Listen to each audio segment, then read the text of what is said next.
I'm sorry, Crave.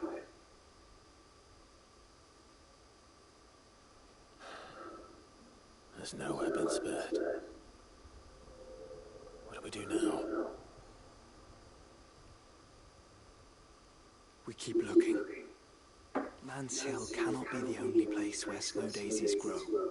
Perhaps, but it's the only place I know of. Knew of. Then why not ask someone who might know of another? Someone in the backyard. To the hideaway, then.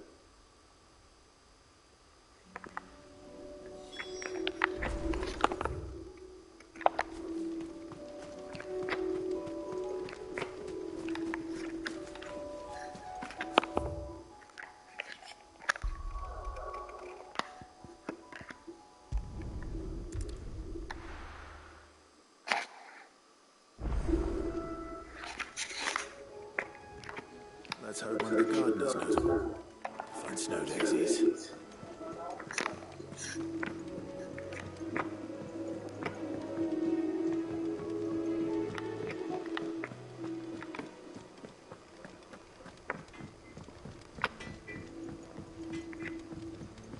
Say what you will.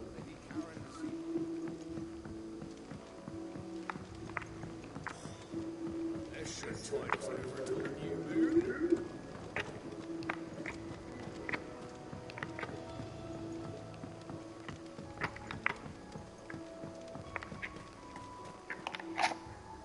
Oh. What brings you down from the heavens, Sid? I need your advice. Joshua and I are looking for a place where snow daisies grow. Preferably in abundance. Snow daisies. Then you'll want somewhere not too hot and not too cold. And where the winds are strong enough to carry the seeds. I reckon Man's Hill would be a good place to start. There in the Royal Meadows, perhaps? Both have similar climbs and the right elevation. If the Blight hasn't claimed them yet. Right. Thank you. Did you learn where we might find our flowers? The gardener here mentioned the Royal Meadows in Sembrak. Ah, the fields beyond Northreach. Well, if that's the case, then Yote was right. I recalled that she kept a record of our travels, you see. So I asked her if she'd perhaps noted anywhere that snow daisies grew, and she mentioned Oilerfeist Bay. Whose shores border the meadows. Off we go then.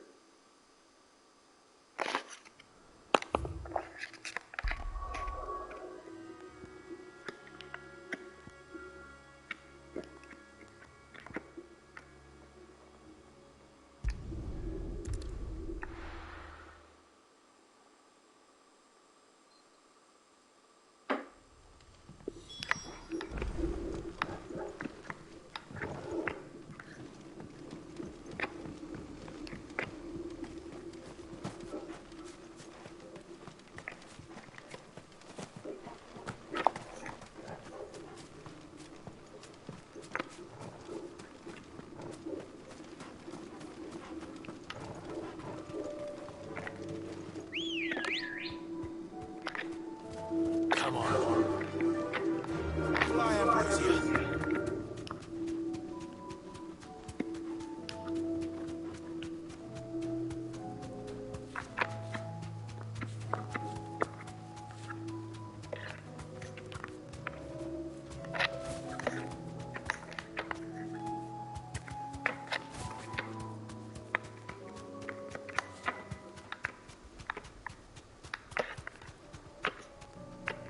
To the stables, girl. Quentin, I have a proposal for you. Do you now? Something tells me you'll be asking more of me than a cask of Gotand gold. Go on then. Propose.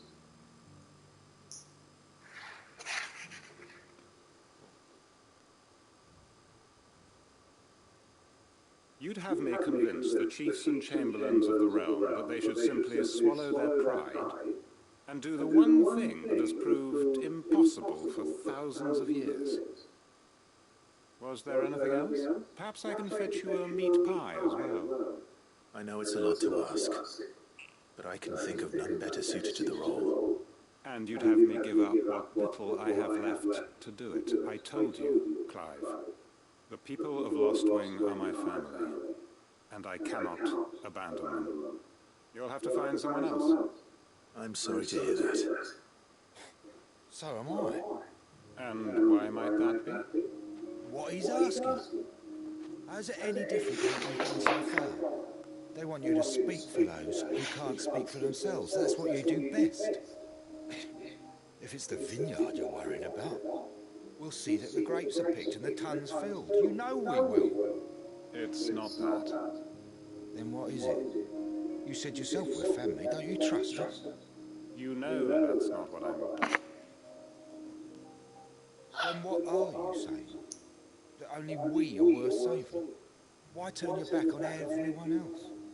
You convinced us we could build new lives for ourselves, and if you can do that, who's to say you couldn't convince the entire world? A stirring argument. I fear that any rejoinder I make might fall somewhat flat by comparison. So you'll join us? Where do you need me? Field Marshal Howard will want to speak with you in person. He's currently in Bortisolda. I can arrange for a party of curse-breakers to accompany you there. That would be very much appreciated. I hear the roads are far from safe these days. Hopefully not for long. My uncle will want to know that his plan is taking shape.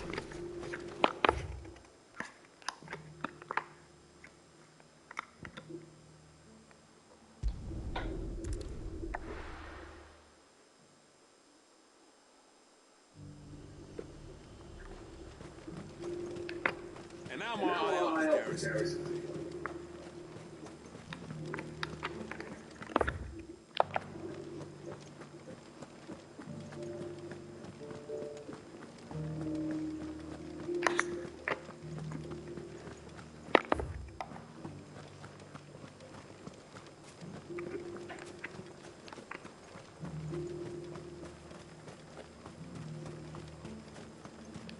Those things didn't fight like that.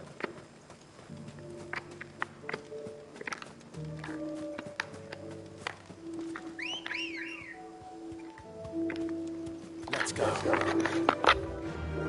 Faster!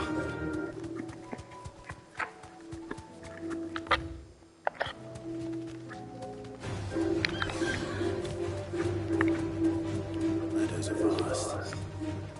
Where do we even start? Lieutenant mentioned the coast road. We can start there.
What do you see, boy?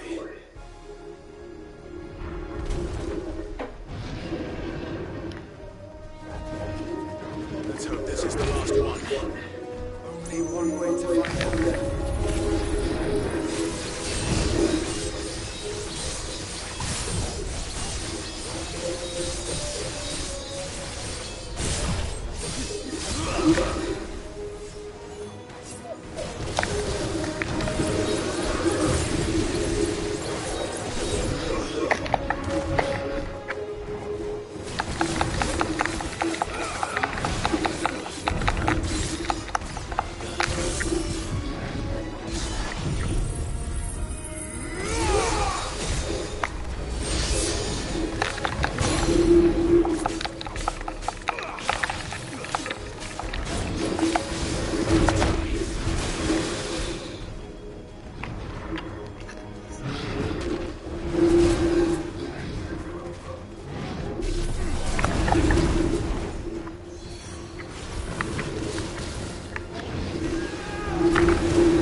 was harder than I expected.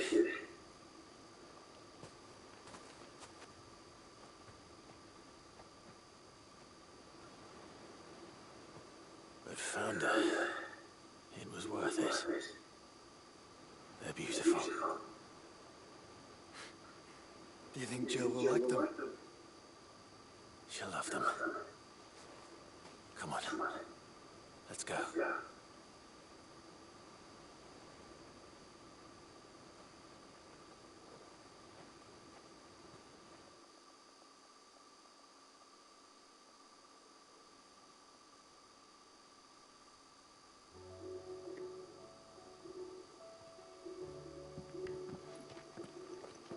It appears my work is done. The rest, as they say, is up to you. Well, you and the skies. We wouldn't want another thunderstorm now, would we?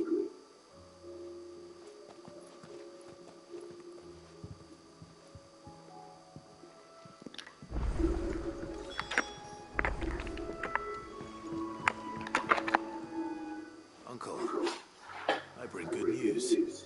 The Field Marshal has agreed to your plan. Of course he has. I didn't doubt you for a moment, dear boy.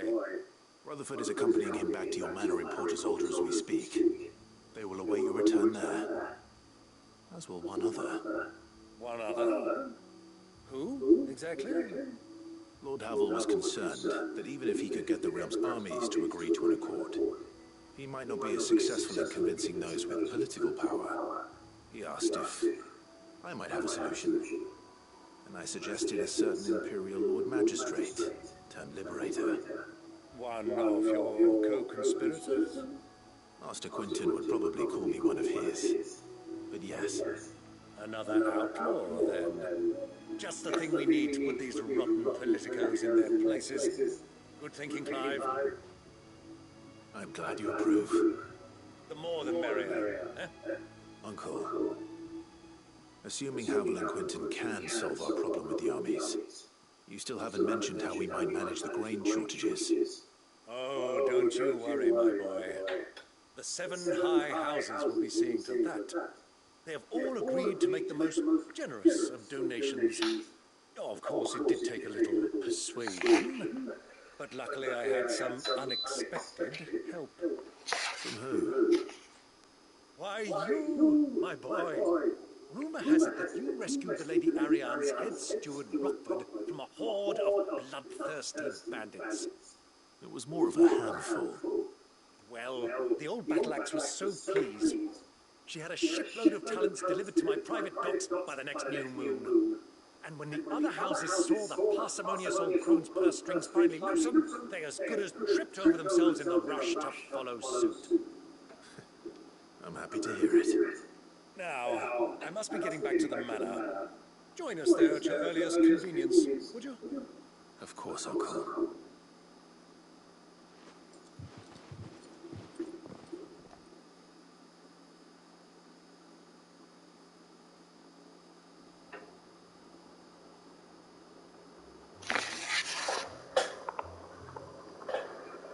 And how, pray tell, will we get that grain to the capital if the roads are still overrun with akashic? You'll find another bloody moon. I only have so many men, and I'm not about to send them headlong into an ether flood. That is, unless you'd have them turn as well. Well, that's certainly 8 less. Says the man with a belly bigger than a bandit girl. My soldiers actually need their rations. Without any food to keep them going, they'll be dead even before you've sent them on the fool's errand. If I may, gentlemen, perhaps I might suggest an alternative approach. Though supply routes are indeed disrupted, there is no shortage of ships. Indeed, they bob away in every bay from here to Randalar, awaiting a safe haven. Allow them to make port and fill their bellies full of grain. And once those who crowd the cities are fed, ferry the displaced back to the countryside to work the fallow fields. But I'm sure that you wish to continue your discussion. Forgive the interruption. 2 such firm friends as yourselves need no help from the likes of me. Rutherford spoke fondly of the great bond between you. Us? Friends? I can't stand the man. Clive, I'm beginning to question the quality of the company you keep. And what kind of company were you expecting him to keep? The man's a criminal. Criminal? How dare you? You are not fit to breathe the same air as this fine, upstanding young gentleman. Upstanding. He calls himself Sid the Bloody Outlaw. Once more onto the breach.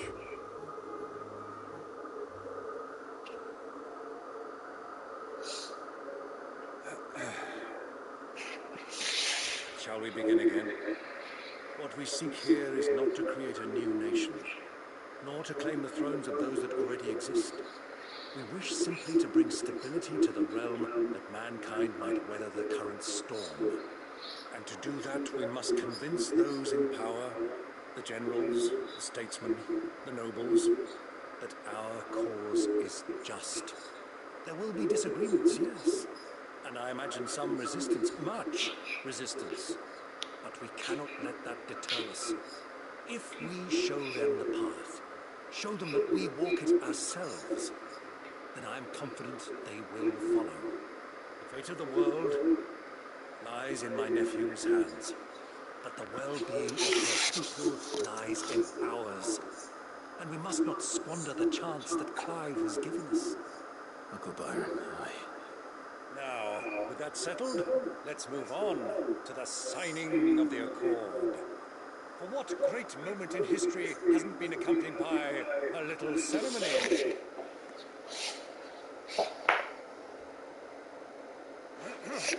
Citizens of Valisthea, I present to you the Tri-Unity. Rutherford, Mike Will.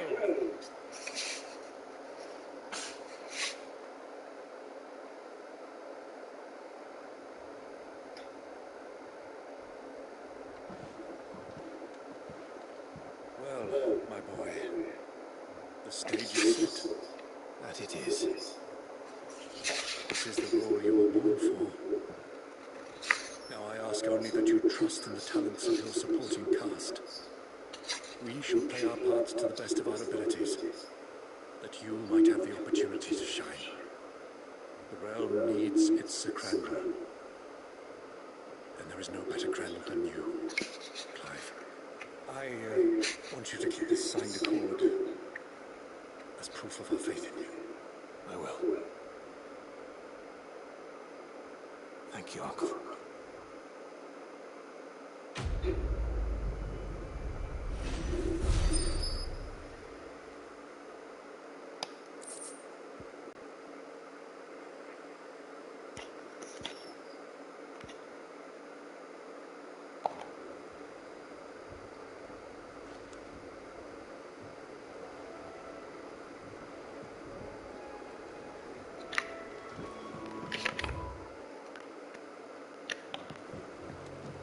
What do you think, lad?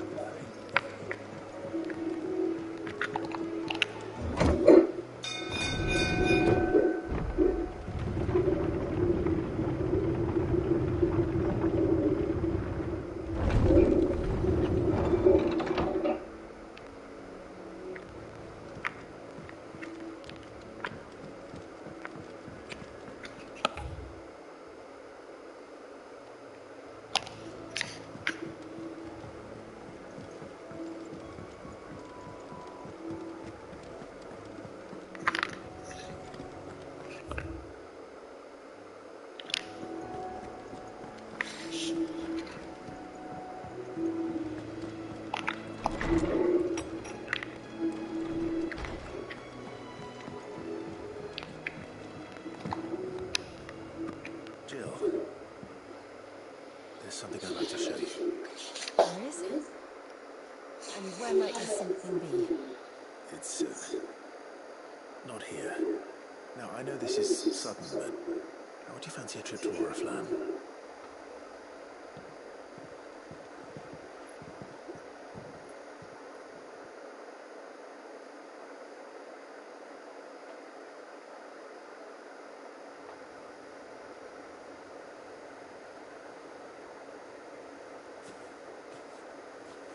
There are so many. This is what you wanted to show me. I don't know what to say. You don't need to say anything. The smile on your face is enough. We've been worried about you, Joshua and I. Do you remember when I took you to Man's Hill? Or tried to? How could I forget? You saw me crying and thought a change of scenery might lift my spirits. In the end, it earned me a nasty cough and a stern scolding from your mother. But I felt wonderful nonetheless. I'm sorry.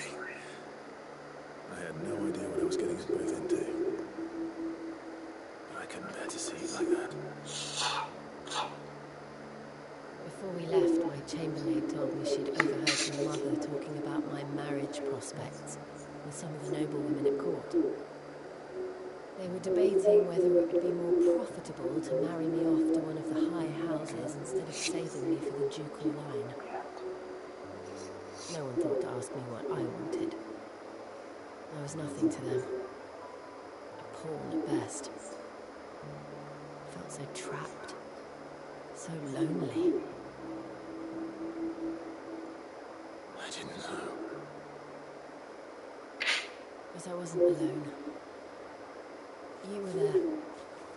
Your hand in mine as we ran for those oaks. And I knew then, no matter what happened, I would be all right. I'll never forget that feeling.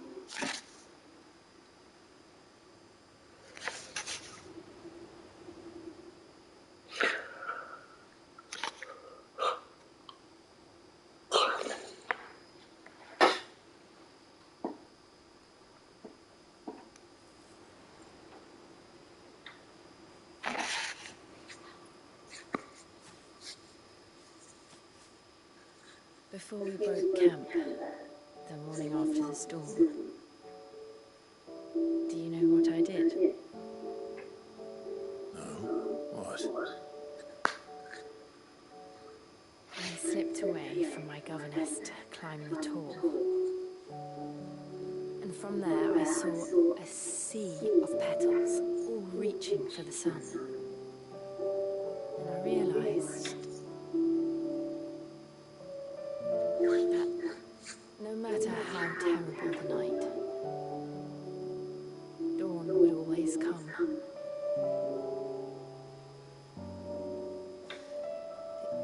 That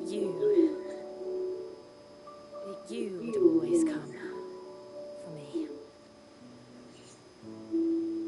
And you have, again and again.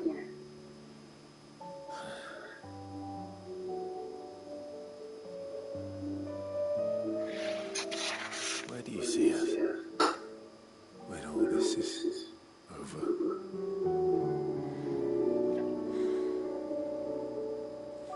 I don't know.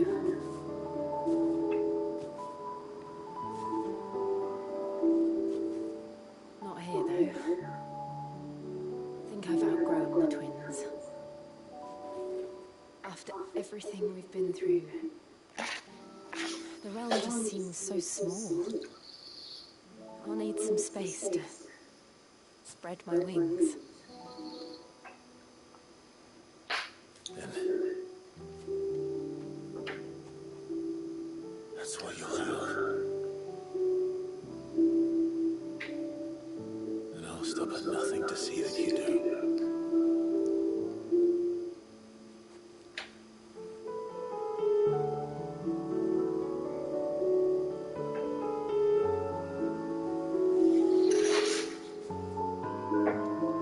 I never was much good at garlands, but it'll have to do. I'll treasure it forever. Thank you, Clive. For this, the flowers, for everything. It's exactly what I needed. You are my treasure.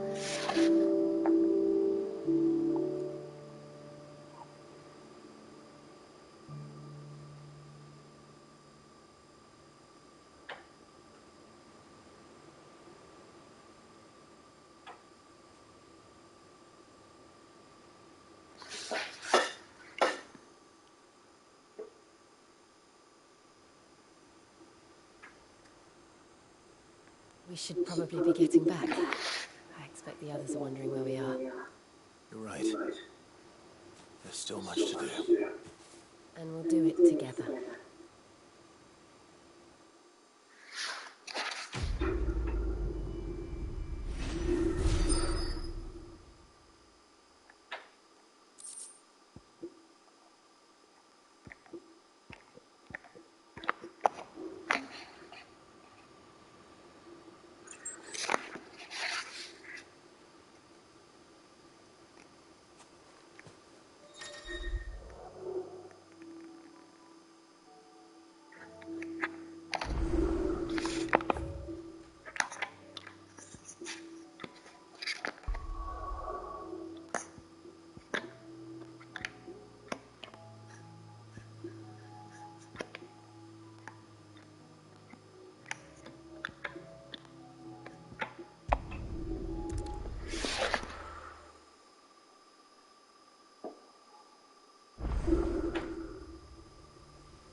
House would a bookworm live in?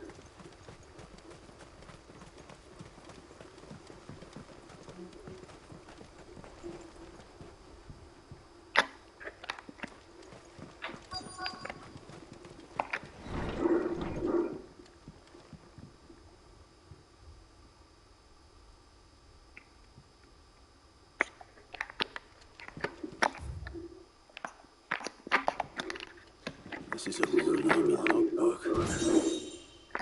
Did he take this from the local barracks?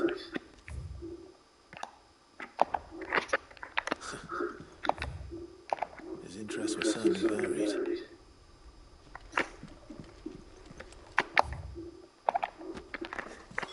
This is it. But if what it says is true, I need to get this back to the hideaway.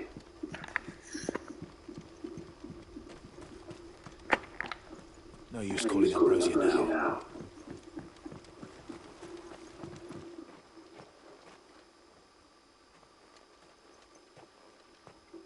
Leaving so soon, stranger.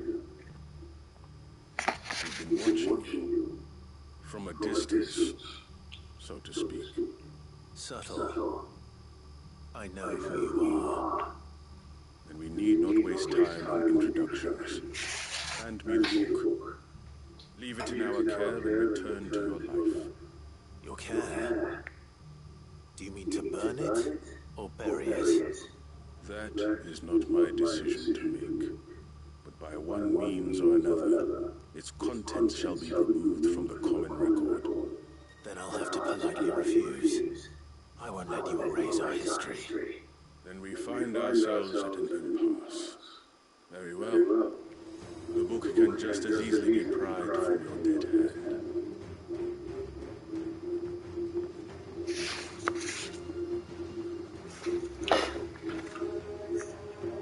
Let's see, shall we?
Impressive. But we have other means. We shall claim the book yet. Why do you want it so badly anyway? It lays out in no uncertain terms the vanity and avarice of mankind. It tells the shameful history of the persecution and oppression of a gifted few by a giftless many. Would you say that this interpretation was correct? I don't know. You don't know. Your sword may be sharp, but your wits are dull. So let me answer for you. There is no correct interpretation of history. That a series of events took place may be proved beyond a doubt. But there can be no single, immutable explanation as to why they came to pass. It is a question of numbers and of belief. If enough people believe that a set of events occurred for a reason, that belief becomes the truth. So you're trying to control the truth? We are trying to protect people from themselves, from knowledge that would bring them naught but pain. That is all. You may keep the book, for now. The world is small. We shall meet again. Until then. Wait. Damn it. Let's get this back to Vivian. Perhaps she can explain what that was all about.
This must be the orphanage.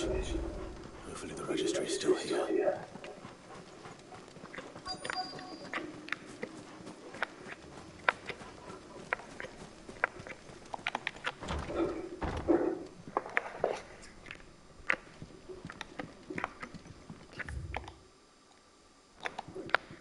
Conditioning. Disposed of. Herman wasn't exaggerating. It's a wonder he survived this place. I need to find that registry.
looks like a suicide note. Did the director go through with his plan? There's only one way to find out.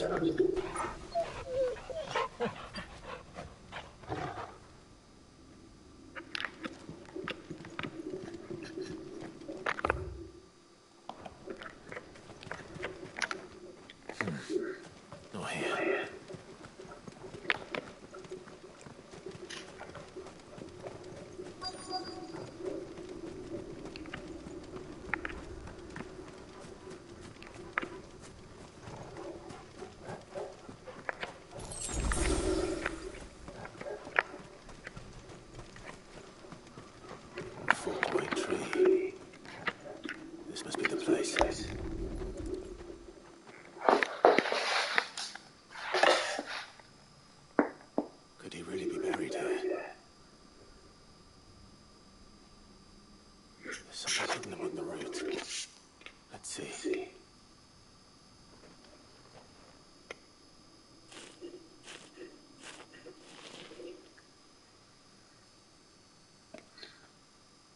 This must be the registry.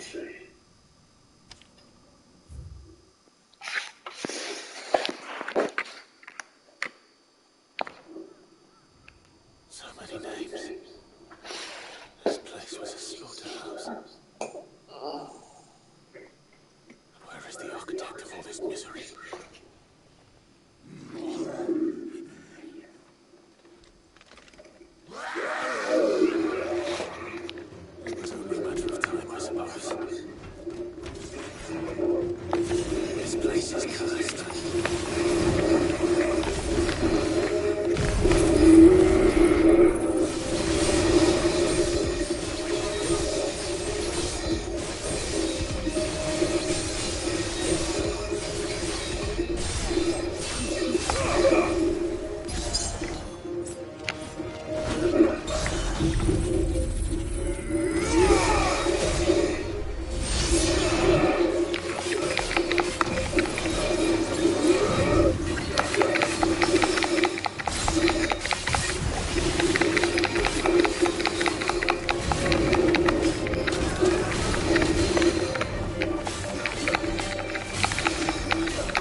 Let's go.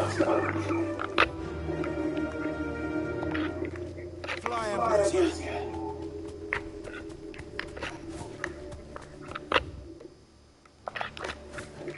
Doris is waiting for me near Belmont Park. The longer she's out in the open, the more likely she is to be found by a Akashic. I need to hurry.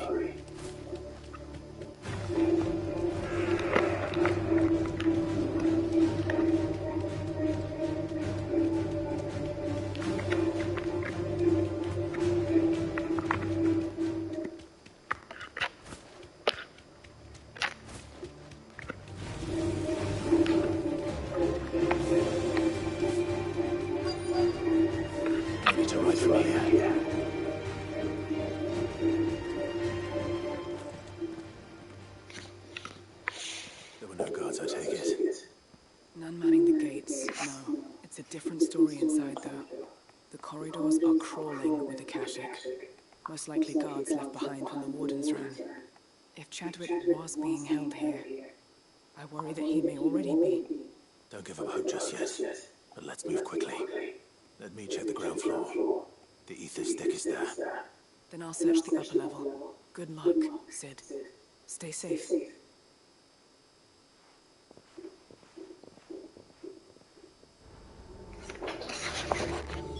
Just how bad are the floods inside the walls? Bad enough to turn a bearer.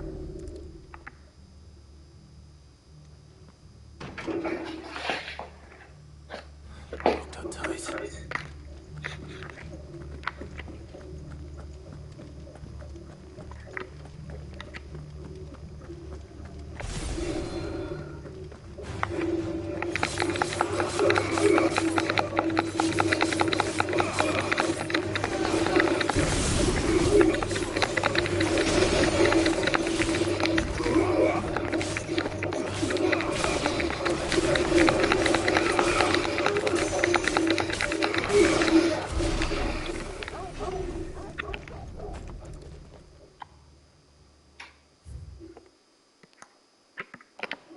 So this place was no ordinary prison.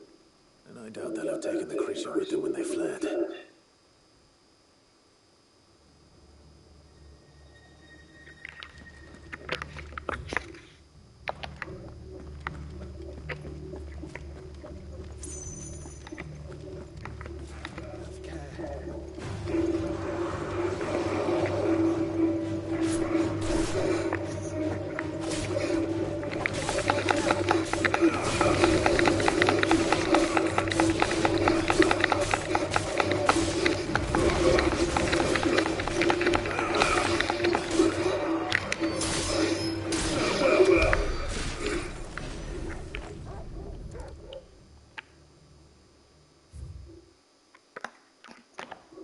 Minimal loss of Waluda lives. And what happens when they run out of bearers? Even the Imperials take better care of their branded than that.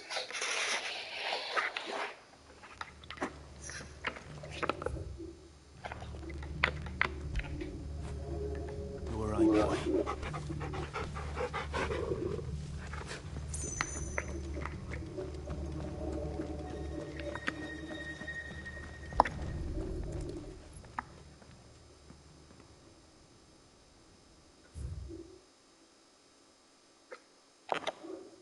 Feeding bearers to it. This is even worse than I feared. Nothing but Akashic down here. Hopefully things are looking better upstairs. I should go and see how Doris is getting on.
downstairs. But I did find out that this place was more than just a prison. Something far more sinister was happening here. I know. I've been reading some of these documents, and it can't be true, can it? Bearers die every day in service of their masters, but this is so much worse. Pitting bearers against a wild beast armed with nothing but their wits. And all in order to bring about more death. And not just those who could fight, but the elderly, children even. And those who wouldn't or couldn't were disposed of. Whatever that means. I'm afraid it means they were fed to the monstrosity they kept here. Then we're too late. And I was a fool to bring you here. Don't say that. Did you find anything else? A key.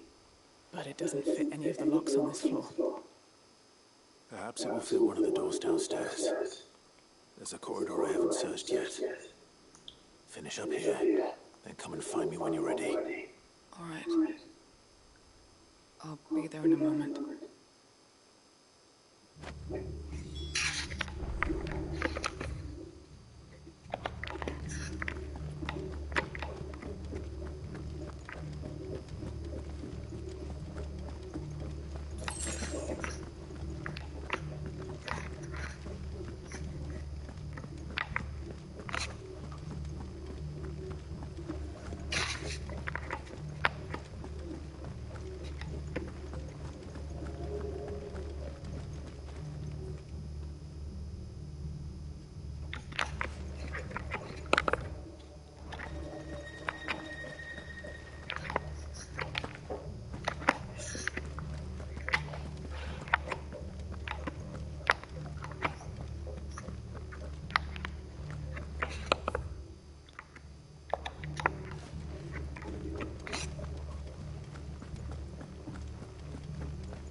Let's see what we can find down here.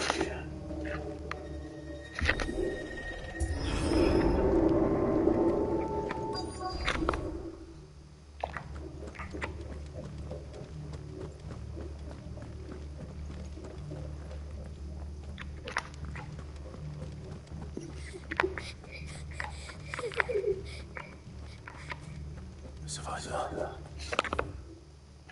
She sounds close.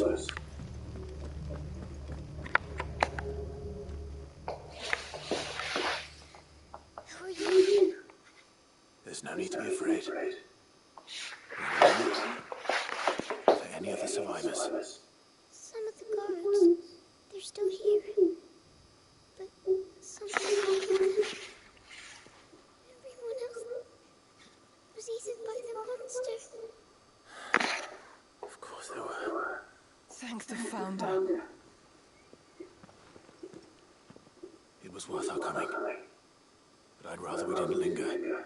Are you ready? Ready when you are. You poor thing. He must have been terrified. Chadwick sent you. What? Distracted and so I could run away. He must have sent you. He promised to free the others too. Where is he? He opened your cell, didn't he? Hear otherwise. Chadwick.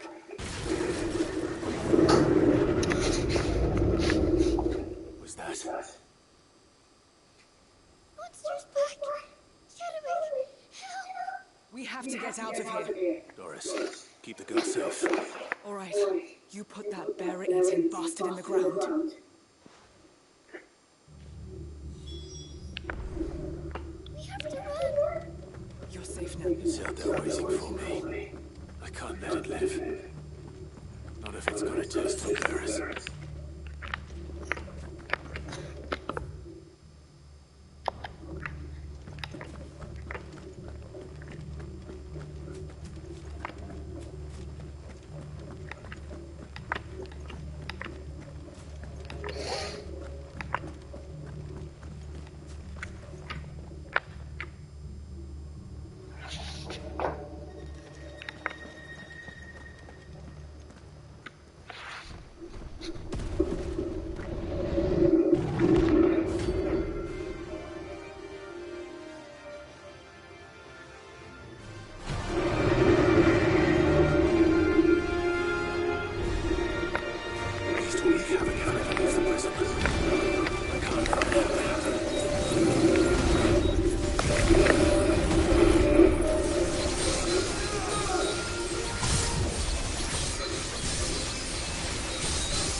Finally.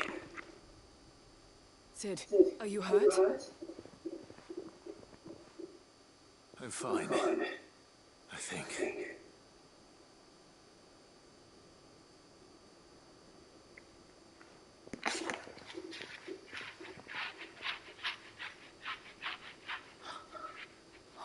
No. What is it? Diary. I gave it to Chadwick before we went our separate ways. He was here. Do you think that could... I'm sure he fought bravely to the last. The girl is safe thanks to him. Chadwick. You fool. Come on. We have to get her back to the hideaway. We don't want his sacrifice to have been in vain. No. Of course not. I'll see that she's looked after from now on.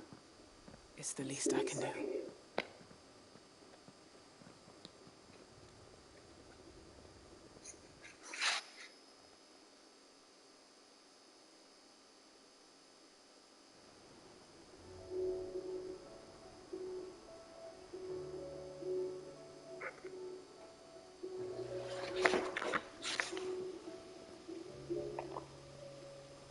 I hear you've barely left the girl's side in days.